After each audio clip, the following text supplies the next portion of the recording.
ಸುಲಿದ ಬಾಳೆಯ ಹಣ್ಣಿನಂದದಿ, ಕಳಿದ ಸಿಗುರಿನ ಕಬ್ಬಿನಂದದಿ, ಅಳಿದ ಉಷ್ಣದ ಹಾಲಿನಂದದಿ ಸುಲಭವಾಗಿರ್ಪುದಿ ಕನ್ನಡ.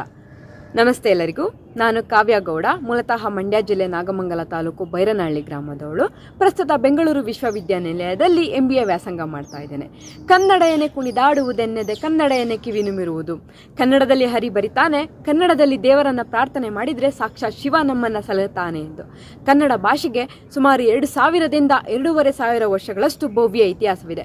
ಭರತ ಖಂಡದಲ್ಲಿ ಅತ್ಯಂತ ಹಳೆಯ ಭಾಷೆಗಳಲ್ಲಿ ಕನ್ನಡವು 3ನೇ ಸ್ಥಾನದಲ್ಲಿದೆ.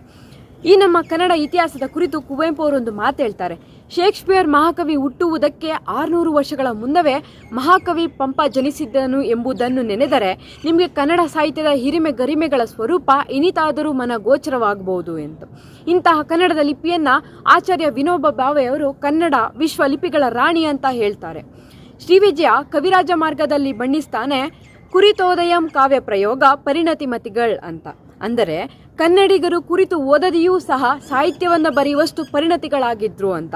ಇದಕ್ಕೆ ನಿದರ್ಶನ ಅಂದರೆ ನಮ್ಮ ಹಿರಿಯರು ಏನನ್ನೂ ಕಲಿದೇನೆ ಜನಪದ ಗೀತೆ, ಒಗಟು, ಒಡಪು, ಲಾವಣಿಗಳನ್ನು ಕಟ್ಟಿ ಹಾಡ್ತಾ ಇದ್ರು, ಇವಾಗಲೂ ಆಡ್ತಾರೆ.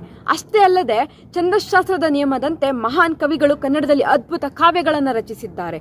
ಅಂದರೆ ನಮ್ಮ ಕನ್ನಡ ಸಾಮಾನ್ಯ ಜನರು ಸಾಹಿತ್ಯ ರಚಿಸುವಷ್ಟು ಸರಳವಾಗಿದೆ, ಜೊತೆಗೆ ಮಹಾಕಾವ್ಯಗಳು ಆಗುವಷ್ಟು ಶ್ರೀಮಂತವಾಗಿದೆ. ನಾವು ನಿದ್ದೆಗಣ್ಣಿನಲ್ಲಿ ಇದ್ದರೂ ಕೂಡ ನಮ್ಮಲ್ಲಿ ವ್ಯಕ್ತ ಆಗುವಂಥ ನೋವು ಮತ್ತು ಸಂತೋಷಗಳು ನಮ್ಮ ಮಾತೃಭಾಷೆಯಲ್ಲೇ ವ್ಯಕ್ತ ಆಗುತ್ತೆ. ಈ ಕುರಿತಾಗಿ ತೇಜಸ್ವಿ ಅವರೊಂದು ಮಾತು ಹೇಳಿದ್ದಾರೆ. ಮಾತೃಭಾಷೆ ಎನ್ನುವುದು ಎಷ್ಟೊಂದು ಆಪ್ತ ಮತ್ತು ಆತ್ಮೀಯ ಎಂದರೆ ನಮ್ಮ ಆಲೋಚನೆಗೂ ಅಭಿವ್ಯಕ್ತಿಗೂ ಮಧ್ಯೆ ಕಂದರವೇ ಇರೋದಿಲ್ಲ ಎಂದು. ಇಷ್ಟೆಲ್ಲ ಇತಿಹಾಸ ಪರಂಪರೆ ಹೊಂದಿ ಸುಂದರವಾಗಿರುವ ನಮ್ಮ ಕನ್ನಡ ಭಾಷೆ ಮೇಲೆ ಇಂದಿನ ದಿನಗಳಲ್ಲಿ ಕೀಳಿರಿಮೆ ಬೆಳೆಸ್ಕೊತಿರುವುದು ನಿಜಕ್ಕೂ ವಿಷಾದಕರ ಸಂಗತಿ.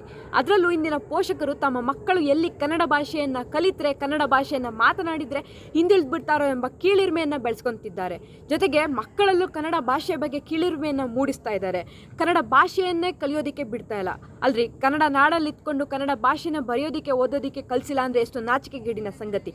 ಇದು ಹೀಗೆ ಮುಂದುವರೆದ್ರೆ ಮುಂದಿನ ಪೀಳಿಗೆಯಲ್ಲಿ ಕನ್ನಡ ಮಾತನಾಡಿರುವ ಸಂಖ್ಯೆ ಅತಿ ವಿರಳವಾಗಿ ಹೋಗುತ್ತೆ. ಕನ್ನಡ ಉಳಿಸಿ ಬೆಳೆಸಿ ಅಂತ ಹೋರಾಟ ಮಾಡೋ ಅನೇಕ ಹೋರಾಟಗಾರರು, ರಾಜಕೀಯ ವ್ಯಕ್ತಿಗಳು ತಮ್ಮ ಮಕ್ಕಳನ್ನು ಆಂಗ್ಲ ಭಾಷೆ ಶಾಲೆಯಲ್ಲಿ ಸೇರಿಸಿ ಓದಿಸ್ತಿರೋದು ವಿಷಾದಕರ ಸಂಗತಿ. ಅಷ್ಟೇ ಅಲ್ಲ, ಕನ್ನಡ ನಾಡಿನ ನೆರಳಲ್ಲಿ ತಲೆ ಎತ್ತಿರುವ ಎಷ್ಟು ಆಂಗ್ಲ ಮಾಧ್ಯಮ ಶಾಲೆಗಳು ತಮ್ಮ ಶಾಲೆಯಲ್ಲಿ ಮಕ್ಕಳು ಕನ್ನಡ ಭಾಷೆಯನ್ನು ಮಾತನಾಡಿದರೆ ದಂಡ ವಿಧಿಸ್ತಾ ಇರೋದು ನಿಜಕ್ಕೂ ಬೇಸರದ ಸಂಗತಿ. ಇದಲ್ಲದೆ ಕನ್ನಡ ನಾಡಿನಲ್ಲಿ ಕನ್ನಡಿಗರಿಗೆ ಉದ್ಯೋಗ ದೊರೀತಾ ಇಲ್ಲ. ಅಂದರೆ ಖಾಸಗಿ ಮತ್ತು ಬ್ಯಾಂಕಿಂಗ್ ವಲಯದಲ್ಲಿ ಕನ್ನಡಿಗರಿಗಿಂತ ಪರಭಾಷಿಗರಿಗೆ ಹೆಚ್ಚು ಮಣೆಯನ್ನು ಹಾಕ್ತಾ ಇದ್ದಾರೆ. ಮತ್ತು ಸರ್ಕಾರ ನಡೆಸ್ತಿರುವಂಥ ಹಲವಾರು ಸ್ಪರ್ಧಾತ್ಮಕ ಪರೀಕ್ಷೆಗಳಲ್ಲಿ ಕೇವಲ ಹಿಂದಿ ಮತ್ತು ಇಂಗ್ಲೀಷ್ ಭಾಷೆಗಳ ಅತೀವ ಬಳಕೆಯಿಂದ ಕನ್ನಡಿಗರು ಉದ್ಯೋಗ ವಂಚಿತರಾಗ್ತಾ ಇದ್ದಾರೆ. ಆದ್ದರಿಂದ ಕನ್ನಡ ನಾಡಲ್ಲಿ ಕನ್ನಡಿಗರಿಗೆ ಪ್ರಥಮ ಆದ್ಯತೆಯನ್ನು ನೀಡಬೇಕು. ಕನ್ನಡ ಭಾಷೆಯಲ್ಲಿ ಓದಿದವರು ಸಾವಿರಾರು ಸಾಧನೆಗಳನ್ನು ಮಾಡಿದ್ದಾರೆ. ಆದರೆ ಮುಂದಿನ ಪೀಳಿಗೆಯಲ್ಲಿ ಕನ್ನಡ ಭಾಷೆನ ಓದದೇ ಇರೋ ರೀತಿ ಆಗಬಾರ್ದು. ಈ ನಿಟ್ಟಿನಲ್ಲಿ ಸರ್ಕಾರ ಹಾಗೂ ಜನರು ಕಾರ್ಯಪ್ರವೃತ್ತವಾಗಿರಬೇಕು. ಕೇವಲ ಹೋರಾಟ, ಅಭಿಯಾನ, ಸಾಹಿತ್ಯ ಸಮ್ಮೇಳನಗಳಿಂದ ನಾವು ಭಾಷೆಯನ್ನು ಉಳಿಸ್ಲಿಕ್ಕಾಗೋದಿಲ್ಲ. ಪ್ರತಿದಿನ ಕನ್ನಡ ಭಾಷೆಯನ್ನು ಬೆಳೆಸೋದ್ರಿಂದ ನಾವು ಭಾಷೆಯನ್ನು ಉಳಿಸ್ಬೋದು ಅಂತ ನಮ್ಮ ತೇಜಸ್ವಿ ಅವರು ಹೇಳ್ತಾರೆ.